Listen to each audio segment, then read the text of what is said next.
अस्सलाम वालेकुम, आदाब, सत श्री अकाल। मैं शहाब अख्तर, शायरी का मुदीर, झरिया, धनबाद, झारखंड से आज किताब दोस्ती के तहत एक और सच्ची घटना हम पढ़ेंगे और आप सुनेंगे। मयंक पांडे जी की किताब कोरोना काल की 50 सच्ची घटनाएं, प्लान, पीड़ा और प्रेरणा से।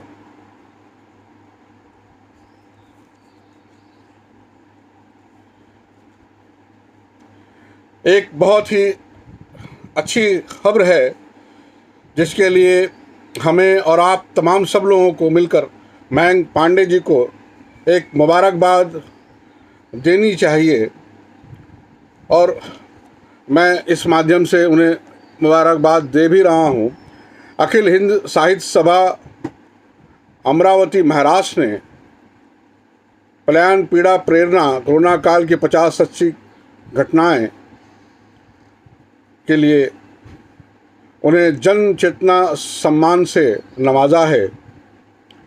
अखिल हिंदी साहित्य सभा अमरावती के कार्यकारिणी और उनके लोगों को भी मैं शुक्रिया अदा करता हूं कि उन्होंने एक अच्छा इंतखाब किया और हिंदी साहित्य में वर्षों से वो सेवारत हैं। इसके लिए भी धन्यवाद, साधुवाद। जन चेतना सम्मान के लिए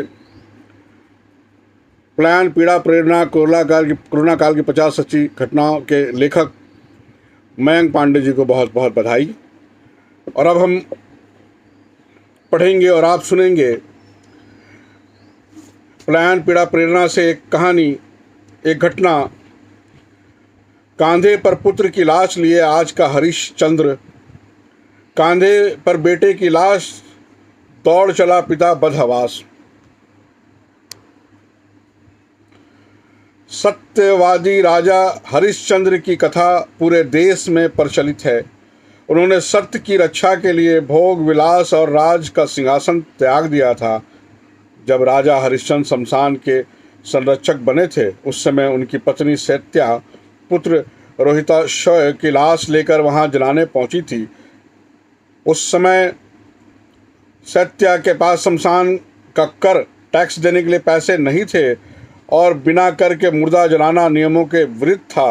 हरिश्चंद्र ने अपनी सत्यनिष्ठा और कर्तव्य परायणता के में पुत्र रोहिताशय की लाश पहचान लेने के बाद भी पत्नी को शव जलाने की अनुमति नहीं दी।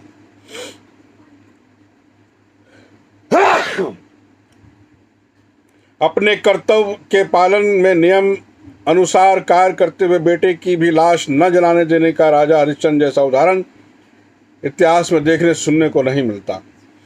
अपने कर्तव्य के पालन में नियम अनुसार कार्य करते हुए बेटे की भी लाश न जलाने देने का राजा हरिश्चंद्र जैसा उदाहरण इतिहास में देखने सुनने को नहीं मिलता है। कोरोना संक्रमण के समय घोषित लॉकडाउन के दौरान कंधे पर बेटे की लाश लिए अम्बाला से पीलीभीत जा रहे एक ऐसे व्यक्ति का मामला सुर्खियों में आया जिसने पूरे समाज की आंखें नम कर दी। आइए जानते हैं ऐसा क्या हुआ था मुरादाबाद की गलियों में। आइए जानते हैं ऐसा क्या हुआ था मुरादाबाद की गलियों में। लॉकडाउन के दूसरे व तीसरे चरण में महानगरों से पलायन करते मजदूरों का दृश्य आम था। 16 मई 2020 को रोजमर्रा की तरह खबरें कवर करने निकले मुरादाबाद के स्थानीय पत्रकार फरीद शमसी ने देखा कि 32-35 साल का एक व्यक्ति कंधे पर पुत्र को सुलाने के पोज में लेकर पैदल बढ़ा जा रहा है। उस व्यक्ति के चेहरे के हाव भाव बदहवास थे और वो बड़ी तेजी से जा रहा था, मानो कुछ छुपाकर भाग रहा हो। फरीद शमसी ने जब उसे हाथ देकर रोका तो वो शख्स हाथ जोड़कर बोला, बाबूजी हमारी फ़ोटो मत लो, बाबूजी हमारी फ़ोटो मत लो।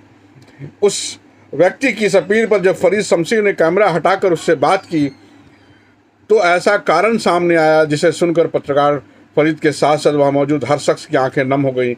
कभी कभी पत्रकारों को रिपोर्टिंग के समय ऐसे दृश्य दिखते हैं जिनसे न सिर्फ उनकी बल्कि पूरे समाज की आत्मा सिहर उठती है। पीलीभीत के बिसरपुर का रहने वाला यह व्यक्ति असल में कंधे पर अपने मृत पुत्र की लाश ले जा रहा था। पूरे समाज की आत्मा सिहर उठती है। पीलीभीत के बिशलपुर का रहने वाला ये व्यक्ति असल में कंधे पर अपने मृत पुत्र की लाश ले जा रहा था। अपने मरे हुए बच्चे को कंधे पे लेकर जा रहा था। यह मजबूर पिता कई दिन पहले अंबाला से अपने 4 साल के बीमार पुत्र को लेकर अपने गृह जनपद पीलीभीत के लिए निकला था। गुरुवार शाम 15 मई को उसके बीमार बच्चे ने दम तोड़ दिया था। रास्ते में किसी राहगीर ने उसे बताया कि अगर इस बच्चे की मौत की खबर किसी को लग गई तो सबसे पहले शव का पोस्टमार्टम होगा। पोस्टमार्टम के बाद तुम्हें 14 दिनों के लिए क्वारंटाइन किया जाएगा। यह जानकर कम पढ़े लिखे इस मजदूर के पैरों तले जमीन खिसक गई। उसके सामने उसके नन्हे से बेटे की लाश के साथ चीरफाड़ होने का दृश्य घूमने लगा। उसके सामने उसके नन्हे से बेटे की लाश के साथ चीरफाड़ होने का दृश्य घूमने लगा। अपने दिवंगत पुत्र की लाश लिए ये पिता अभी पूरी तरह से ये भी नहीं स्वीकार पाया था कि अब उसके जिगर का टुकड़ा इस दुनिया में नहीं रहा। उसका मन अभी ये भी नहीं मान पाया था कि जिस नन्हे को उसने उंगली पकड़कर चलना सिखाया उसका शव पिता के कंधे पर है, उसकी लाश पिता के कंधे पे है। इस मजदूर के दिमाग में बार बार यही ख्याल आ रहा था कि जिस पुत्र को वो जीते जी नहीं बचा पाया, कम से कम मरने के बाद उसके शव को तो एक आदरपूर्वक विदाई मिले, कम से कम मरने के बाद तो उसकी लाश को एक आदरपूर्वक विदाई मिले। खाली पेट, खाली जेब, ऊपर से पुत्र बिछो। जब उसने पुत्र की मौत की खबर अपने घर पर दी तो वहाँ शौक की लहर दौड़ पड़ी। बच्चे की दादी आखिर बार उसको मुंह देखना चाहती थी। इस परिवार की पीड़ा के विषय में कल्पना करके ही सिरन से उड़ जाती है। तो एक 4 साल का मृत बच्चा उस पिता के कंधे पर है जो पैदल भूखा प्यासा अंबाला से पीलीभीत चला जा रहा है। उसके पास ना तो खाने का पैसा है और ना ही जाने का साधन। उसके पास ना तो खाने का पैसा है और ना ही जाने का साधन। इस दयनीय दशा में शोकाकुल पिता को पुत्र के शव का पोस्टमार्टम से बचाना है और आखिरी बार उसकी दादी को दिखाकर पुत्र का अंतिम संस्कार करना है। और आखिरी बार उसकी दादी को दिखाकर पुत्र का अंतिम संस्कार करना है। इस मजबूर पिता की स्थिति ऐसी है कि बेचारा दहाड़े मारकर पुत्र के शव पर बिलख बिलख कर रो भी नहीं सकता। उसका बिलखना सुनकर लोग जान जाएंगे तो फिर शव का पोस्टमार्टम होगा। अगर ये बच्चा कोरोना से मरा है तो उसका अंतिम संस्कार भी वही मुरादाबाद में करना पड़ेगा, जबकि गांव में उसकी दादी पोते के आखिरी दर्शन की राह देख रही है। जबकि गांव में उसकी दादी पोते के आखिरी दर्शन की राह देख रही है। इतने अथाह दुख के बीच उस मजदूर ने एक कर्तव्य प्राण पिता और एक आज्ञाकारी पुत्र दोनों के धर्म को निभाते हुए अपने आंसुओं को पी लिया और कंधे पर लाश लिए 15 मई की पूरी रात चलता रहा। उस संसार का सबसे बड़ा दुख पुत्र वियोग होता है। इस संसार का सबसे बड़ा दुख पुत्र वियोग होता है। कहते हैं कि बेटे की लाश को कांधा देने से बड़ा कोई दुख नहीं होता। कहते हैं कि बेटे की लाश को कांधा देने से बड़ा कोई दुख नहीं होता। इस अभागे मजदूर का दुख तो दर्द की इन प्रकाष्ठाओं से आगे निकल गया है।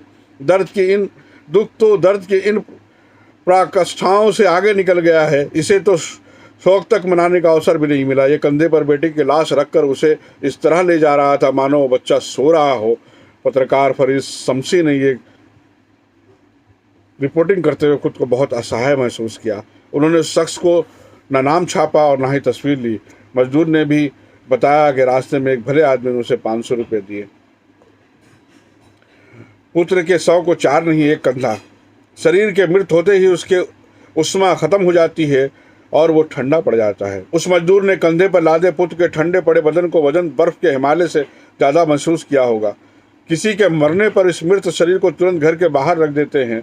यहाँ तक कि शव यात्रा में भी लाश या तो 4 कंधों पर जाती है या ताबूत में। दुनिया में बहुत कम बदनसीब होंगे जिन्होंने लाश को शरीर से चिपकाए भूखे प्यासे पैदल यात्रा की होगी। ईश्वर ने न करे ऐसा दिन दुश्मन को भी नसीब हो जैसे इस मजदूर के साथ हुआ। अपने पुत्र की भारी ठंडी लाश कंधे पे लिए चलते इस व्यक्ति की वेदना शब्दों में व्यक्त नहीं की जा सकती। शरीर के मृत होते ही उसकी उष्मा खत्म हो जाती है और वो ठंडा पड़ जाता है। इस मजदूर ने कंधे पे लादे पुत्र के ठंडे पड़े बदन का वजन बर्फ के हिमालय से ज़्यादा महसूस किया होगा।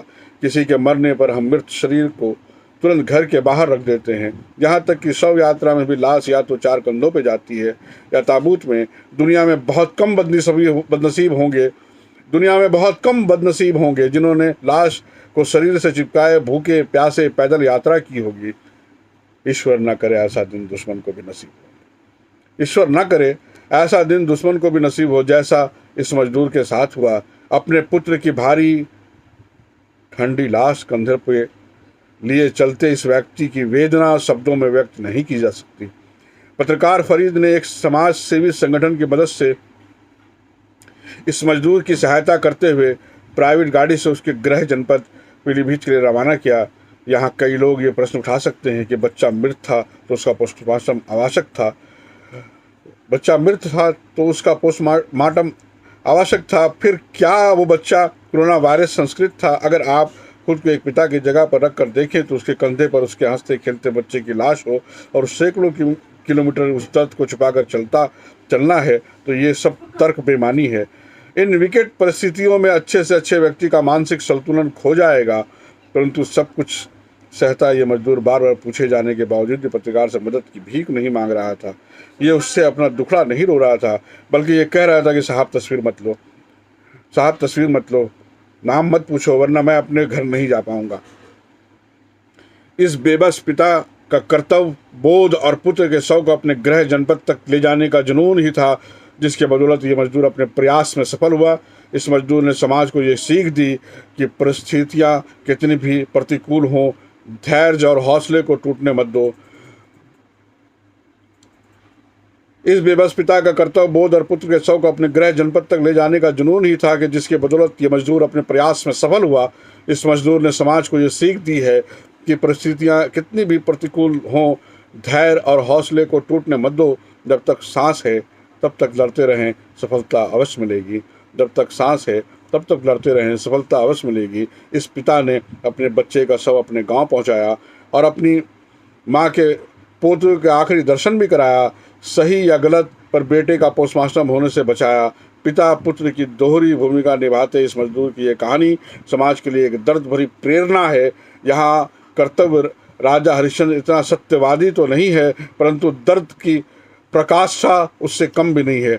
यहाँ कर्तव्य राजा हरिश्चंद्र इतना सत्यवादी भी नहीं है, परंतु दर्द की प्रकाष्ठा उससे कम भी नहीं है।